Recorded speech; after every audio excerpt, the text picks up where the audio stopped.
Shalom, selamat pagi. God is good all the time. Tuhan selalu baik dalam kehidupan kita. Pagi hari merupakan saat yang baik, waktu kita datang berdoa, memuji, menyembah Dia, membaca firman-Nya. Tapi tidak hanya itu ya, waktu kita baca, kita buka hati kita. Bahkan waktu kita memuji, menyembah Dia, kita buka hati kita supaya kita bisa mendengar suaranya. Haleluya. Yuk kita menyembahnya bersama-sama ya. Haleluya. Di hadirat-Mu ku bersujud, menikmati kehadiran-Mu. Ku buka hati saat ini untuk mendengar suara-Mu. Di hadirat-Mu ku bersujud, menikmati kehadiran-Mu. Ku buka hati saat ini untuk mendengar suara-Mu. Firman-Mu Tuhan, ya sungguh benar, menerangi jalanku.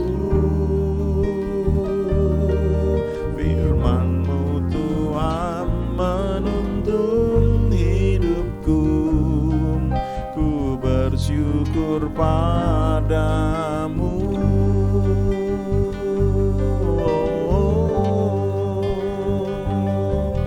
Di hadirat-Mu ku bersujud, menikmati kehadiran-Mu. Ku buka hati saat ini untuk mendengar suara-Mu. Di hadirat-Mu, di hadirat-Mu ku bersujud, menikmati kehadiran-Mu.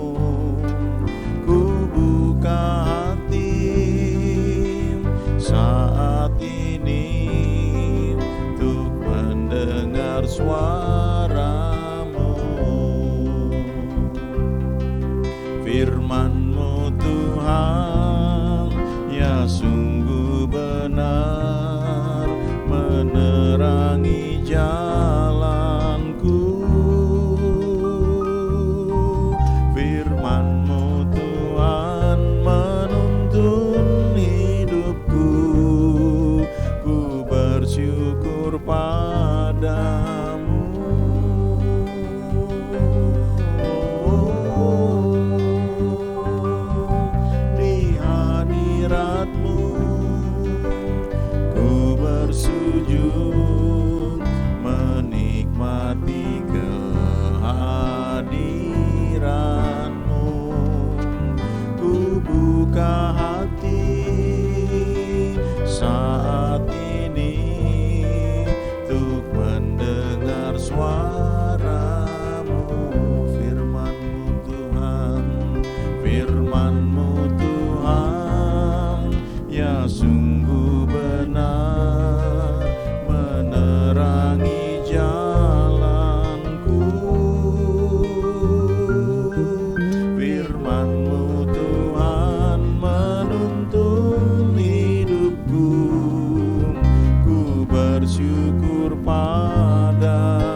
mendengar suaranya merupakan satu hal yang penting.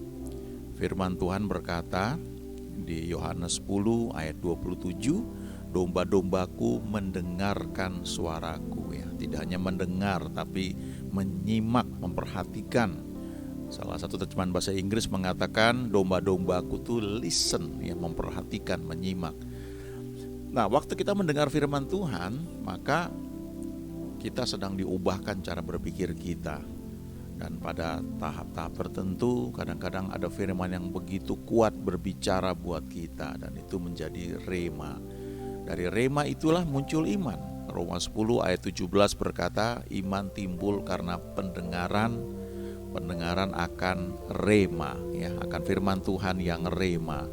Nah, iman itulah yang menarik mujizat, menarik anugerah Tuhan yang disediakan bagi kita yang percaya. Pagi hari ini kita baca dari Matius 8 ayat 5 sampai dengan 13. Ini cerita tentang seorang perwira di Kapernaum, ya. Lihat dari ayat 5 Matius 8. Ketika Yesus masuk ke Kapernaum, datanglah seorang perwira mendapatkan dia dan memohon kepadanya, "Tuan, hambaku terbaring di rumah karena sakit lumpuh dan ia sangat menderita." Yesus berkata kepadanya, "Aku akan datang menyembuhkannya." Tetapi jawab perwira itu kepadanya, "Tuan, aku tidak layak menerima Tuan di dalam rumahku. Katakan saja sepatah kata, maka hambaku itu akan sembuh. Sebab aku sendiri seorang bawahan, dan di bawahku ada pula prajurit. Jika aku berkata kepada salah seorang prajurit itu pergi, maka ia pergi.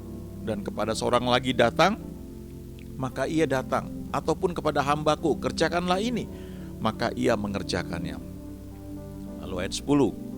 Setelah Yesus mendengar hal itu, heranlah ia dan berkata kepada mereka yang mengikutinya, "Aku berkata kepadamu, sesungguhnya iman sebesar ini tidak pernah aku jumpai pada seorang pun di antara orang Israel."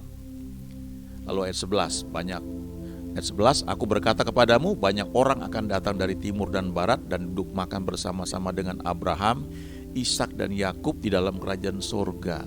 Sedangkan anak-anak kerajaan itu akan dicampakkan ke dalam kegelapan yang paling gelap. Di sanalah akan terdapat ratap dan kertak gigi." Perhatikan ayat 13, "Lalu Yesus berkata kepada perwira itu, pulanglah dan jadilah kepadamu seperti yang engkau percaya. Maka pada saat itu juga sembuhlah hambanya." Ini satu cerita yang menarik, ya. Biasanya orang yang datang kepada Tuhan Yesus itu orang yang punya kebutuhan untuk dirinya sendiri, ya. Orang sakit, ya. Atau mungkin anggota keluarganya. Nah, "Tuhan tolong anakku sedang sakit," ya. Tapi cerita ini beda. Ini seorang perwira yang punya bawahan, ya, punya seorang hamba yang mungkin hubungan mereka begitu baik, ya, sehingga perwira ini yang datang kepada Yesus, ya, dan memohon kepadanya supaya Tuhan menyembuhkan hambanya ini yang sedang sakit, ya. Dan ketika Tuhan bilang, "Aku akan datang menyembuhkannya," lalu orang ini bilang, "Katakan saja sepatah kata, maka hambaku itu akan sembuh," ya.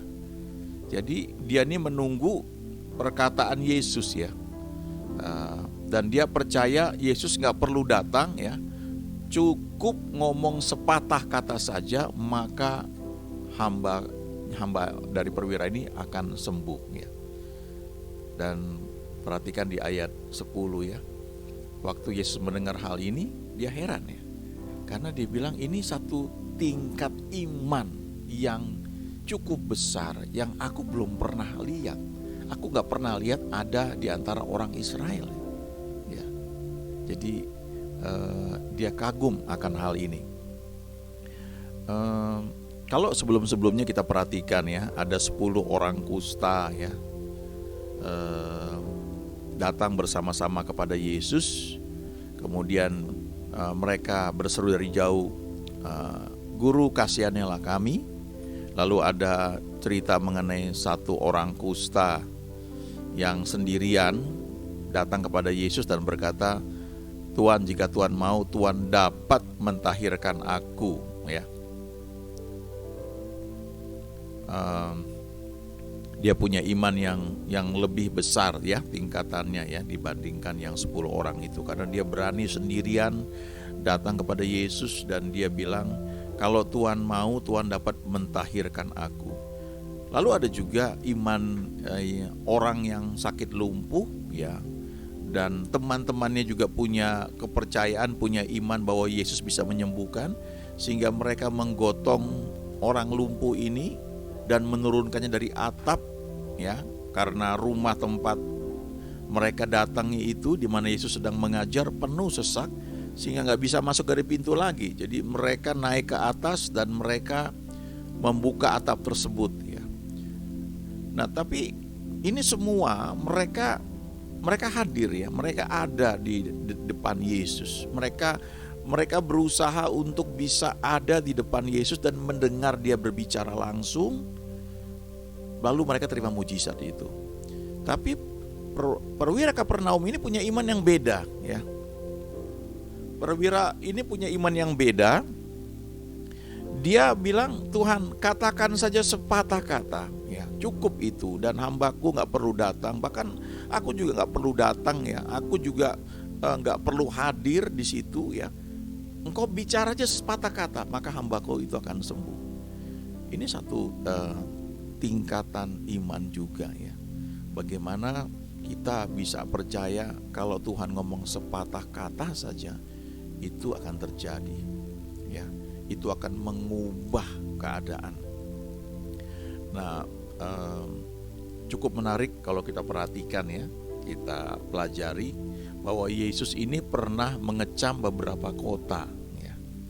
Kalau kita lihat di Matius 11 ayat 20, dikatakan di situ, lalu Yesus mulai mengecam kota-kota yang tidak bertobat, sekalipun di situ ia paling banyak melakukan mujizat-mujizatnya. Lalu di Matius 11 ayat 21 dia mengecam kota-kota ini, ya. Celakalah engkau Korazim, celakalah engkau Betsaida, karena jika di Tirus dan di Sidon terjadi mujizat-mujizat yang telah terjadi di tengah-tengah kamu, sudah lama mereka bertobat dan berkabung.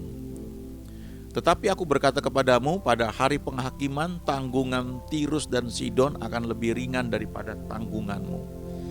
Dan engkau Kapernaum, nah, disebut nama ini, ya, kota Kapernaum, apakah engkau akan dinaikkan sampai ke langit? Tidak, engkau akan diturunkan sampai ke dunia orang mati. Karena jika di Sodom terjadi mujizat-mujizat yang telah terjadi di tengah-tengah kamu, kota itu tentu masih berdiri sampai hari ini. Tetapi aku berkata kepadamu, pada hari penghakiman tanggungan negeri Sodom akan lebih ringan daripada tanggunganmu. Jadi artinya, ya, Kapernaum ini termasuk kota di mana banyak orang nggak percaya, walaupun banyak mujizat terjadi di situ. Ada Korazim, ada Betsaida, ada Kapernaum, ya. Tuhan mengecam kota-kota ini karena banyak mujizat, tapi toh nggak percaya. Nah, coba cek, ya, jangan-jangan kita ada di lingkungan seperti itu, bisa terjadi, ya. Ketika mujizat terjadi, malah kita curiga, ya. Seperti yang terjadi di zaman Tuhan Yesus 2000 tahun yang lalu, ketika dia menyembuhkan orang buta yang sejak lahirnya, orang-orang Farisi ribut, ya. Kalau dia betul-betul dari Tuhan, dia nggak boleh lakukan itu pada hari Sabat, ya. Ini pasti bukan dari Tuhan, ya. Lalu ribut terus, sementara orang buta ini simpel saja, ya. Ketika orang Farisinya datang kepada orang buta ini mewawancarainya, bagaimana kamu bisa melihat? Kamu kan buta dulu kan, bagaimana caranya bisa melihat? Terus diwawancara berulang-ulang, sampai akhirnya orang Farisi itu menyimpulkan, ini orang pasti nggak benar, ini bukan dari Tuhan, ini pasti orang berdosa ini. Tapi orang buta ini jawabannya simpel sekali, yang orang buta yang sudah sembuh ini, aku nggak tahu orang itu berdosa apa enggak, aku nggak ngerti semua yang kamu ngomongin, ya. Tapi satu hal aku tahu, dulu aku buta dan sekarang aku melihat, dan Dia yang menyembuhkan aku. Kamu boleh tahu banyak, kamu boleh cerita banyak, tapi kamu tidak bisa menyembuhkan seperti yang dia lakukan. Wah, orang Farisi itu marah ya. Tapi orang buta ini nggak percaya, nggak masalah. Saya mendapatkan kesembuhan itu karena saya mendengar dia berbicara.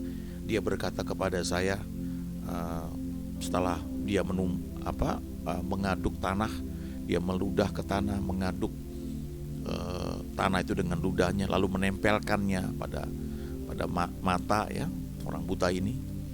Kalau orang buta ini mungkin waktu itu dia nggak lihat ya, dia cuma merasakan ada sesuatu nempel di kedua matanya. Lalu dia mendengar Yesus berkata, pergilah, basuhlah dirimu di kolam Siloam. Orang itu pergi, dan ketika dia kembali matanya sudah bisa melihat ya. Dia cuma tahu itu.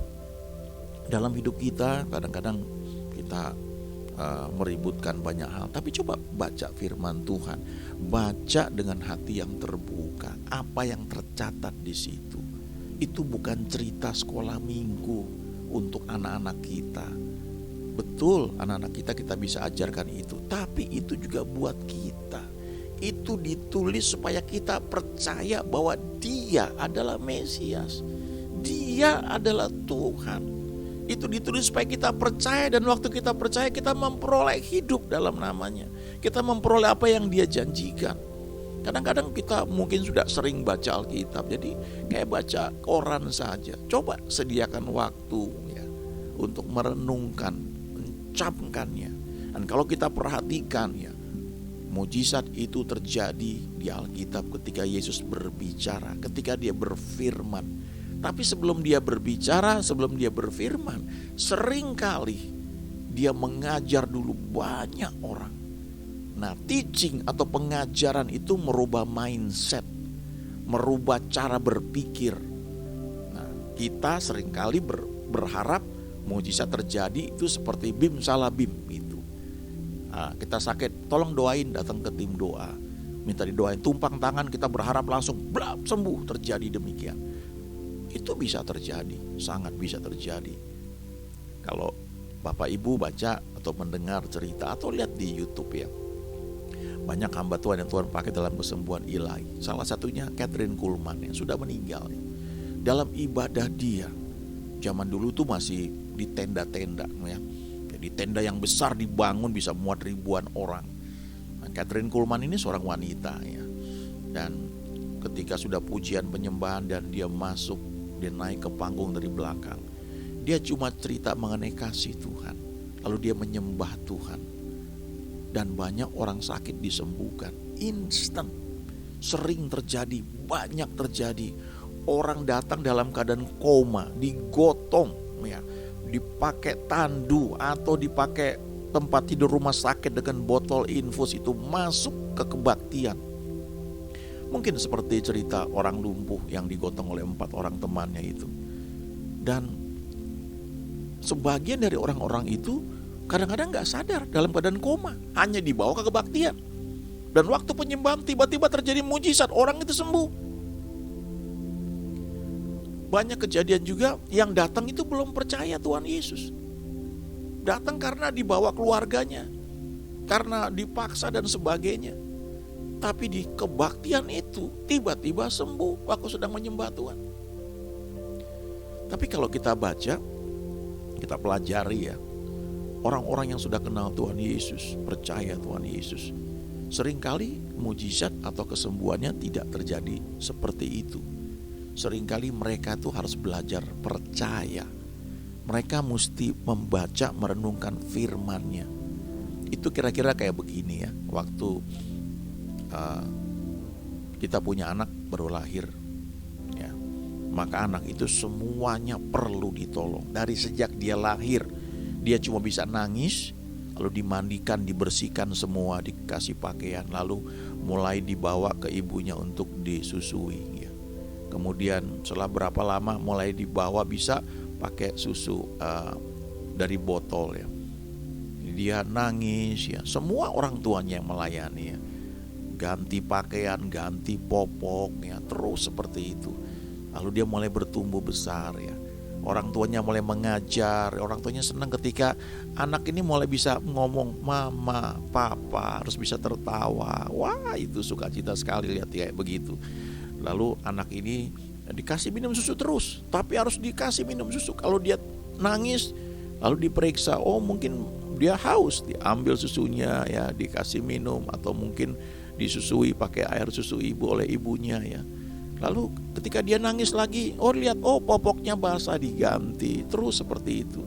Lalu anak ini bertumbuh dewasa, mulai membesar ya, mulai jadi batita, balita, kemudian sudah bisa jalan. Lalu dia mulai makan makanan yang keras, dia bisa makan bubur, tapi dia mesti dibantu semua. Lalu ketika dia bertumbuh menjadi anak-anak, dia bisa lari, dia sudah bisa ngambil minuman sendiri di kulkas. Orang tuanya senang ya, karena anak ini bertumbuh. Lalu ketika dia mulai remaja, dia mulai bisa menangani sendiri. Mungkin dia bisa masak nasi sendiri di rumah, dia mau makan apa dia bisa kelola sendiri. Dia tidak lagi seperti bayi yang selalu nangis, orang tuanya mesti mikir ini anak kenapa nangis. Itu pertumbuhan namanya. Dan setiap orang tua pasti ingin anaknya bertumbuh. Gak ada orang tua yang ingin anaknya itu menjadi terbelakang ya. Walaupun badannya bertambah besar tapi mentalnya tidak bertumbuh. Gak ada yang ingin seperti itu ya. Kalau ada yang terjadi, mereka akan cari banyak cara supaya anaknya menjadi normal. Didoakan, dibawa ke dokter, disekolahkan khusus, tapi mereka ingin anaknya tumbuh normal. Itu yang Tuhan harapkan juga ada pada kita. Kita ini jangan jadi bayi terus.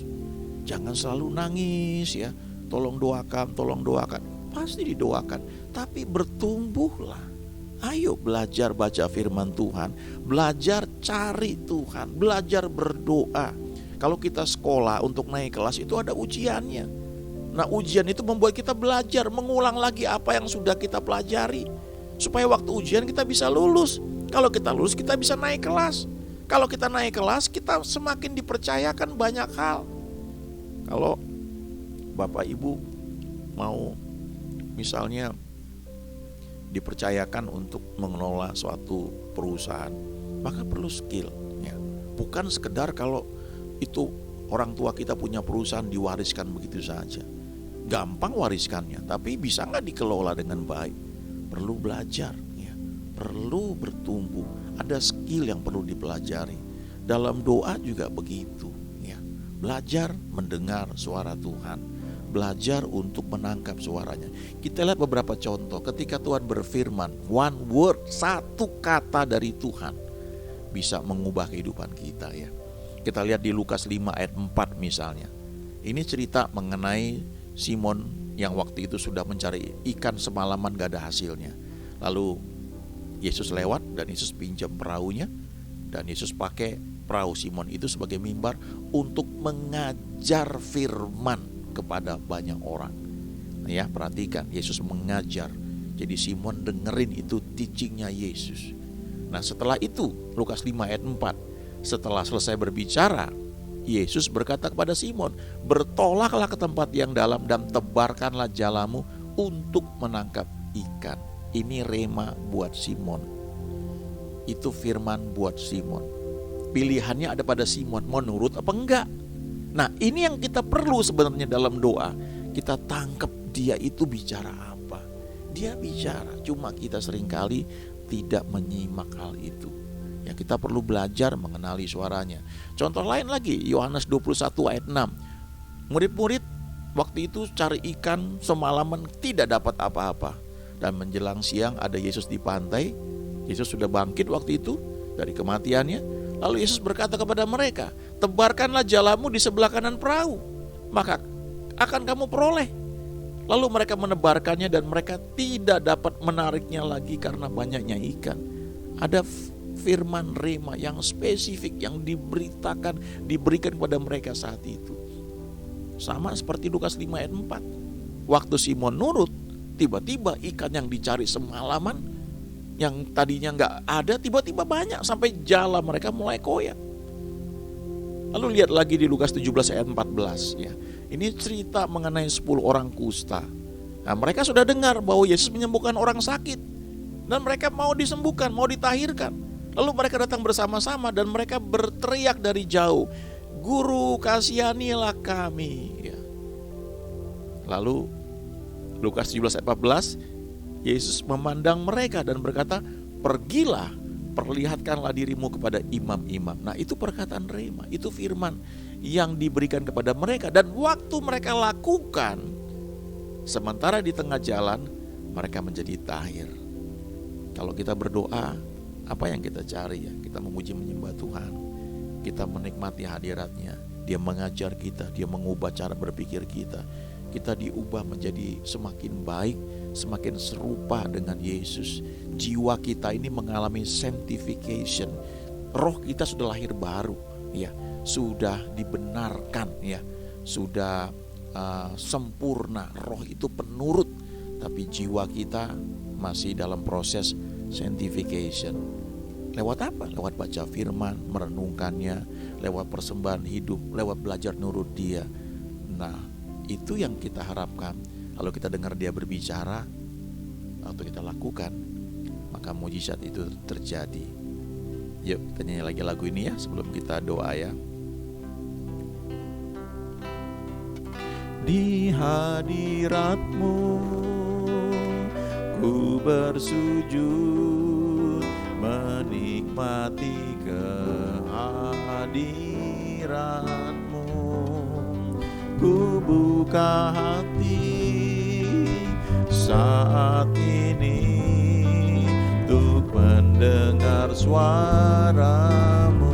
Di hadirat-Mu, di hadirat-Mu ku bersujud, menikmati kehadiran-Mu.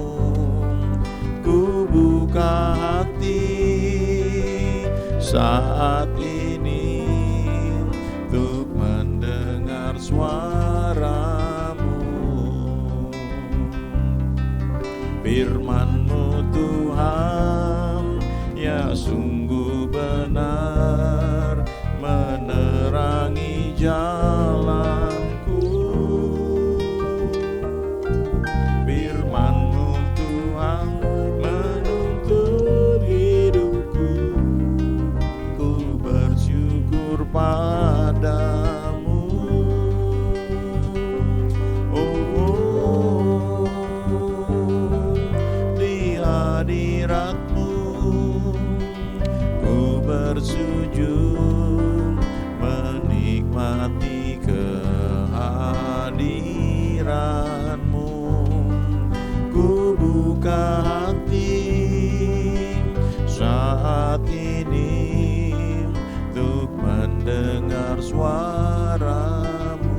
Firman-Mu, firman-Mu Tuhan, ya sungguh benar, menerangi jalanku. Firman-Mu Tuhan menuntun hidupku. Ku bersyukur padamu.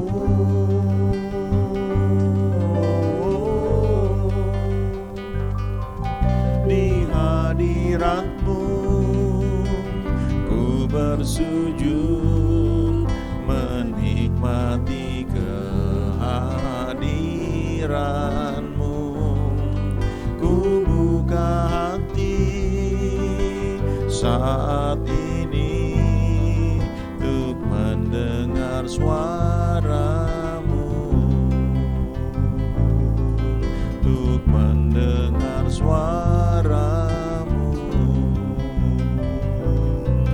untuk mendengar suara-Mu. Terima kasih Tuhan, terima kasih Bapa, terima kasih Roh Kudus. Ajari kami terus mendengar, ya, menangkap suara-Mu dan melakukan apa yang Kau perintahkan kepada kami, supaya tidak hanya kami melihat orang lain mengalami mujizat atau jawaban doa, tuntunan dari Tuhan, tidak hanya kami mendengar cerita orang lain, tapi kami masing-masing mengalami sendiri. Sebab firman-Mu berkata, domba-domba-Mu mendengarkan suara-Mu. Kami domba-Mu dan kami mau dengar suara-Mu. Terima kasih Tuhan, tuntun kami sepanjang hari ini. Dalam nama Yesus kami sudah berdoa. Haleluya. Amin.